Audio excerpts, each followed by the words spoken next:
What's the difference between remain and stay? Do they mean the same thing? Well, let's find out. Before that, do like, share, and subscribe to the channel. Remain and stay are often used with the same meaning. I am sure you might have heard a pilot say, "Please remain seated in your seats," or "Please stay seated until we land." The first way to use them is to talk about a particular state. For example, Ria remained silent in class. I stayed awake all night.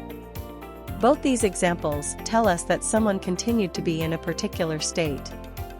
The second use, when you remain or stay, you don't leave that place. For example, I was allowed to remain at home. Most people stayed home during the lockdown. That was pretty simple to understand. Now the third use. If something still exists, you can say it remains, we don't say that it stays. Take a look at these examples. Even today, parts of our grandfather's house remain. The broader problem of climate change remains. And the fourth and final use. When you live somewhere for a short time, you can use stay, we don't use remain. For example, how long can you stay in London? He was staying in a hostel while studying engineering.